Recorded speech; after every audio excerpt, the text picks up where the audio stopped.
Welcome to Pick Up and Deliver, the podcast where I pick up my audio recorder as I step off the train and deliver an episode to you while I walk home. I'm Brendan Riley.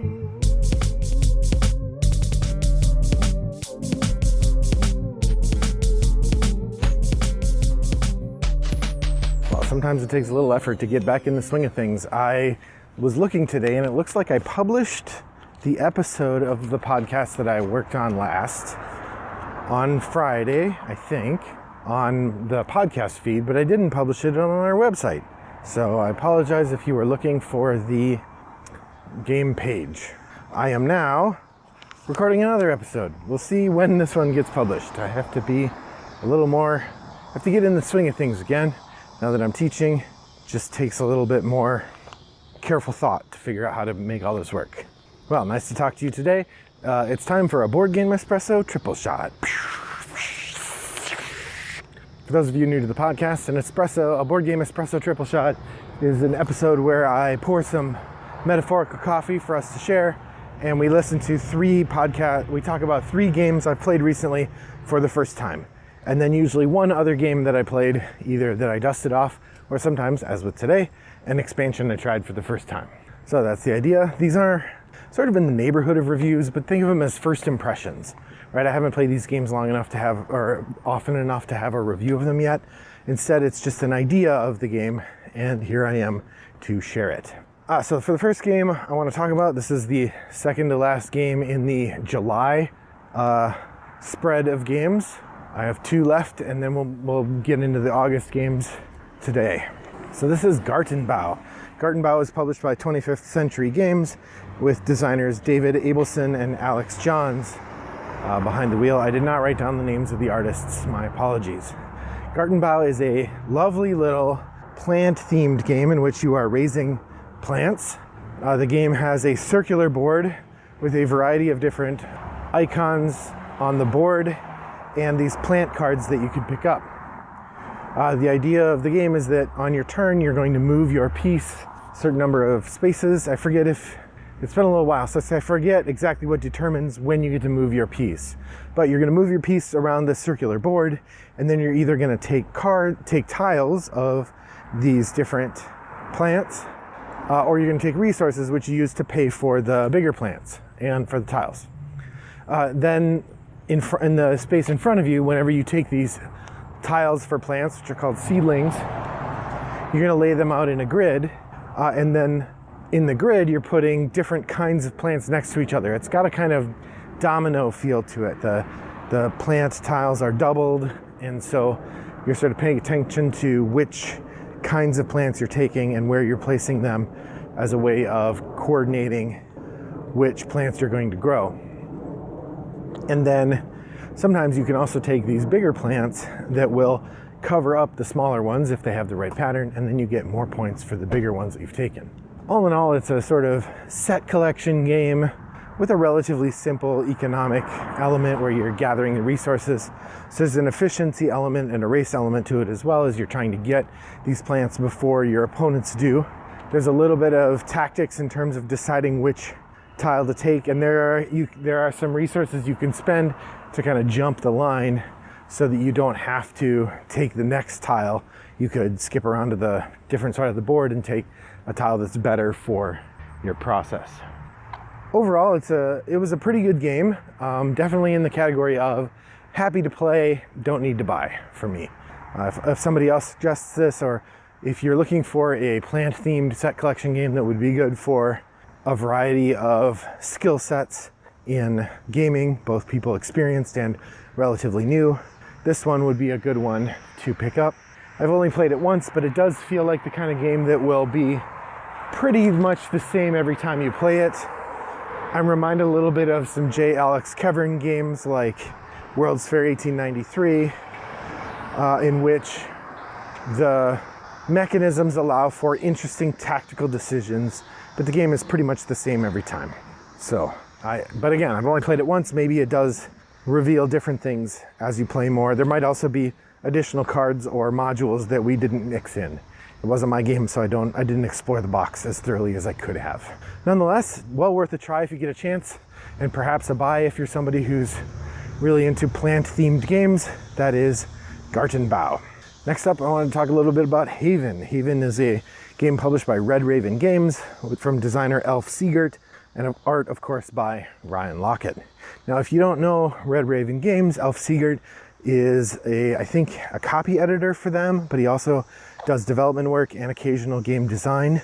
They've published a number of his designs from Red Raven, and I would say I am generally mid on Red Raven games in general. I usually think they're fine.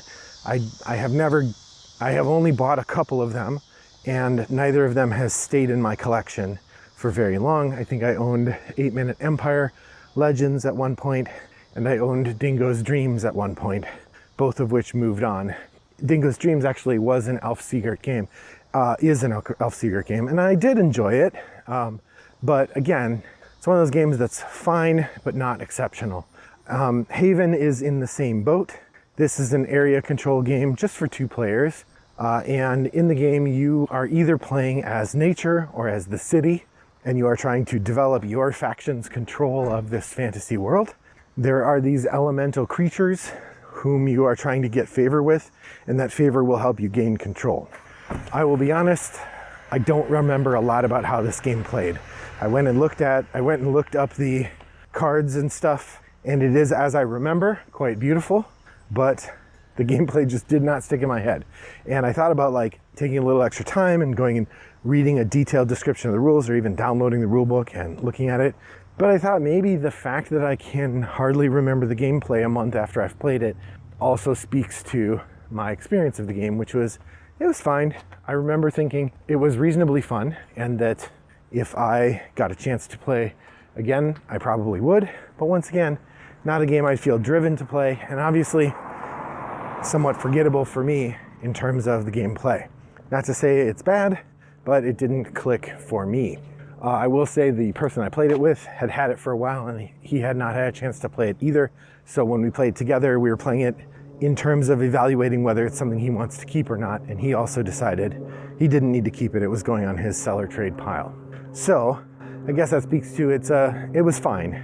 I didn't actively dislike it, certainly. I remember we both said, oh, that was fine.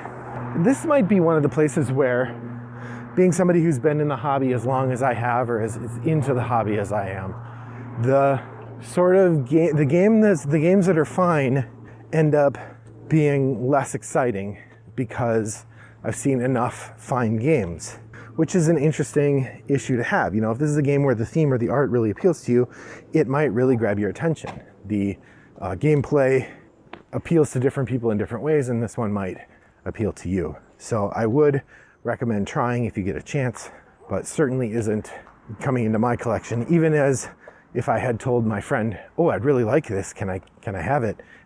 He probably would have just given it to me rather than putting it on a seller trade pile. So that's Haven by Elf Siegert and Red Raven Games. All right, next I want to talk about a expansion that I got to try. So as you know, one of my favorite games is Orleans, which is a bag building game where you are drawing tiles from a bag, or these sort of discs, and using them to do things, and then they go back in the bag, and you're buying more discs which go into the bag, and you're getting rid of discs, and it's a great delight. They have released a number of expansions to Orleans, which I have slowly been acquiring, but haven't really been playing very much, and now I've been making a bit more of an effort to try them out. One of the big box expansions is called Orleans Invasion, and it actually comes with, I think, 4 different modules, but the title module, the big one, is the Invasion module. And what this does is it basically turns Orleans into a cooperative game.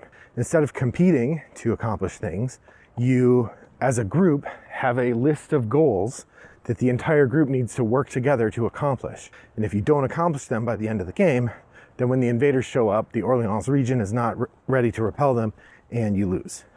It's an interesting twist on the game that I think is a lot of fun because it demands sort of a little bit of coordination, but still lets you have the fun of building up your engine, so to speak, and making the most out of the game. But it also challenges you to work with one another and talk things through. I really like it, and it made for a nice twist on the usual Orleans formula. As I said, I haven't tried any of the other modules yet, so I can't say how they affect the game. But I have picked up the Trade and Intrigue module, and more recently the Orleans the Plague, which is the third module. So I have a variety of different options for next time that I want to play.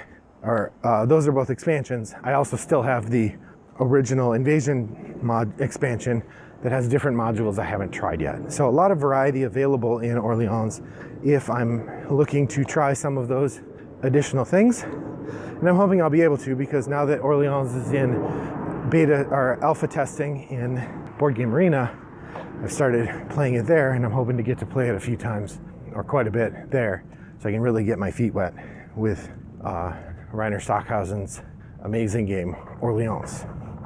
Currently published in the United States by Capstone Games and published by DLP Games in Europe. Finally, the last game that I want to talk about today, it was a game I picked up at Gen Con, and we got a chance to play it, and I went back and picked up another copy to use in my board game class. This is a game called Burn the Fort. Burn the Fort is a cooperative game designed by a Native American indigenous creator named Clee Benally, who was working on a game that would help people learn about the history of the 19th century in Middle America and the way that colonizers pushed out the native people whose land they were taking. The game is a cooperative game. Each player takes on the role of a real historical tribal chief who are leading the Native Americans in their resistance against the white colonizers. The way that the game has a kind of pandemic feel to it, in that you have a ongoing and accelerating set of tasks that you have to resist, and some positive things you have to accomplish in order to win the game. That you have to accomplish both the positive things, which involve acquiring resources and trading them with one another, but then you also have to work against the oncoming invasion, which just gets worse and worse and worse as the game goes along. There are a variety of ways that you can do this resistance, one of which is burning Conestoga wagons, and then ultimately you're working up to attacking the fort itself, which you have to do before the Transcontinental Railroad is completed, otherwise you lose. The game is really effective, it's very moving. There are these cards called the colonizer cards that depict real events from the history of interactions between white and colonizers and Native American people, and generally they are pretty unpleasant. So it's a good, thoughtful game about the resistance movement that really challenges and expects you, helps you understand how difficult it would have been or was to resist this oncoming wave of colonization. One of the things I find particularly affecting as a white person is the way that the game helps put you in the experience of the Native American folks, just the tiniest sliver, to give you a little bit of a perspective of the overwhelming odds and the terrible luck that consistently happens. There was a great moment when we were learning the game at Gen Con where the woman who was explaining the game to us, who is of indigenous heritage, and maybe I was not clear on the relationship. I know at least one person at the booth was from Clay Benally's family. He apparently passed away last year, which is, it's too bad he didn't get to see the success of his game. But there was a person explaining the game to us, and it was me and like 3 other middle-aged white guys. And then she was, I would say, mid-20s Native American woman explaining the game. And there's this great moment where she says, and this is where the game strikes back at you. You draw a colonizer card, blah, blah, blah.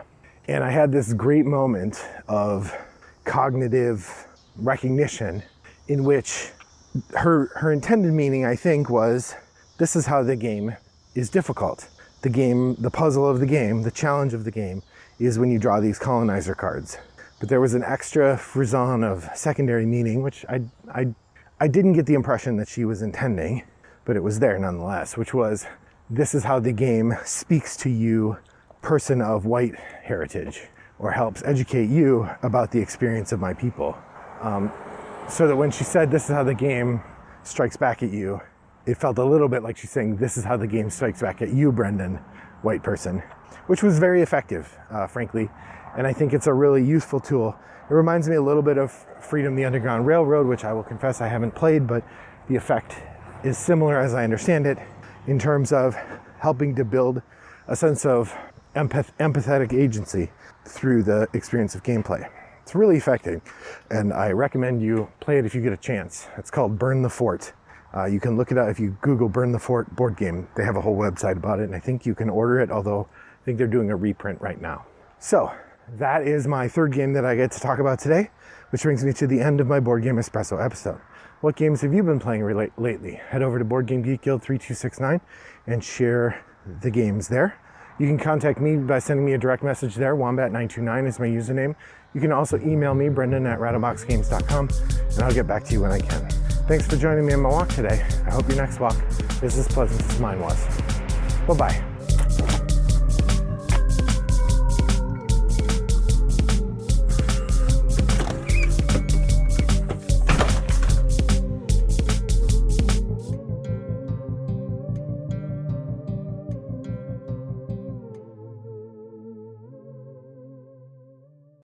Brought to you by Rattlebox Games.